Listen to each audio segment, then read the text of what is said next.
These false Dracaena, these Cordyline Can Cans, they are zoned and they're hardy down to zone 8. And we're zone 8B. This makes a great landscape plant. As you can see, we put it right in the ground. It also makes an awesome container plant. Hey everybody, Sean and Allison here from Spoken Garden. Today it's Plant Chat Friday and we're going to talk to you about Cordyline Can Cans. Yeah, it's such a cool evergreen palm shrub, I guess you would call it. But before we get to that, go ahead and hit that subscribe button down below so you don't miss out on every daily video. Okay, you guys, here is our Cordyline australis Can Can cultivar. Also known as false Dracaena. Also known as New Zealand cabbage tree, I believe. Or New Zealand cabbage palm. I mean, it has like 1,000 names, right? Yep. But who cares what it's called? Look how pretty it is. We love it. So these false Dracaena, these Cordyline Can Cans, they are zoned and they're hardy down to zone 8. And we're zone 8B, so that we just fit this category for them to be actually hardy in.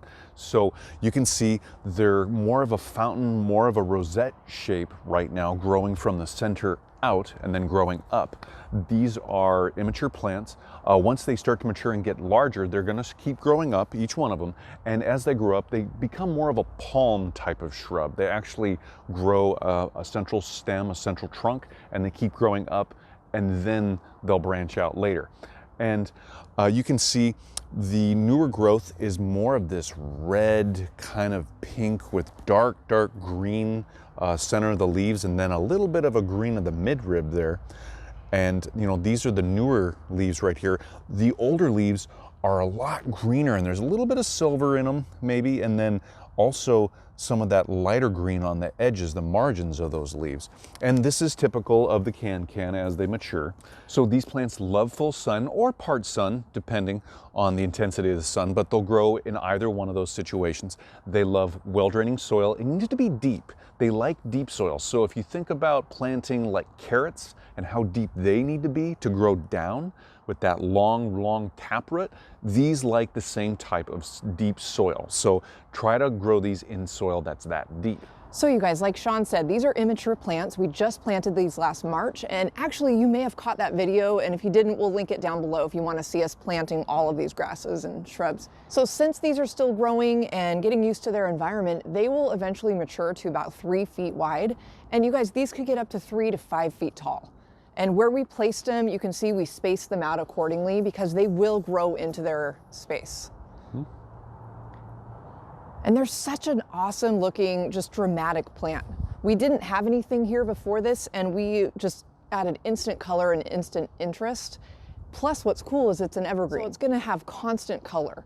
And I just absolutely love the interior, the new leaves that bloom. They're just so beautiful and striking. So I think it's so cool how you have different colors on the same plant all year. So we're really excited to have these in our landscape, and actually they do bloom. We haven't seen them bloom yet since they're so young, but we're hoping maybe by next summer we'll see it could potentially have kind of a white spiky flower come out of the middle, and it might have a scent to it as well. What's interesting about this plant is it's only been on the market for maybe the last 10 years, if that. It's fairly new still, this cultivar. So like we mentioned, this makes a great landscape plant. As you can see, we put it right in the ground. It also makes an awesome container plant. And those of you that live in colder zones, you probably will have to put it in a container to bring it inside over the winter. So guys, this plant is native to New Zealand. It's the New Zealand cabbage palm.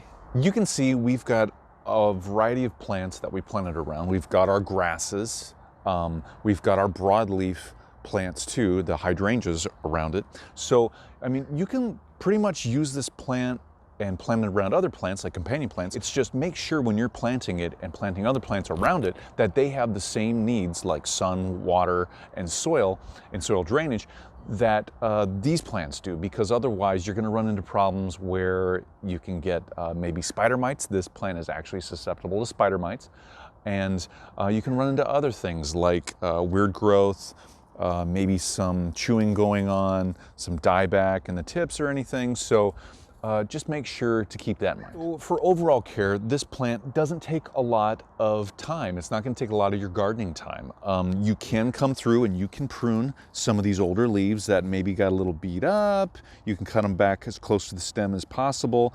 But these leaves right here, this is pretty much from transplant shock and just maybe a little bit of rough handling when we planted them, and maybe some of the construction on the fence as I was walking by, maybe that type of thing. So once these plants are established, they need moderate watering. They don't need regular watering, really. What they need, though, is some moisture every once in a while, like all these other plants you see out here. So like the grasses, they don't need tons and tons of water. So basically, you can water this plant like every other day or so. You know, make sure that there's some drying going on in the soil between your watering, so you're not overwatering this plant. Overall, you guys, we absolutely love these plants. We are so happy we added them to our landscape because they're so minimal in maintenance. And they've almost doubled in size since we planted them in March. So we're going to keep an eye on the frost levels, but they should be fine over the winter. If we need to, we can always wrap them with something really quick if we're expecting a super cold snap. But they are hardy to our area, so pretty easy. If you have any comments or questions about what we talked about today, leave them down below for us. We love hearing from you guys. Give us that thumbs up, let us know we're doing a good job, and subscribe to our channel so you get updates on our latest videos. That's a wrap for today's plant chat featuring Cordyline Can Can, and we'll be back tomorrow with another garden care video. So come on back to see what we're up to and have a great day. See you tomorrow, everybody. Bye, everybody. Bye-bye.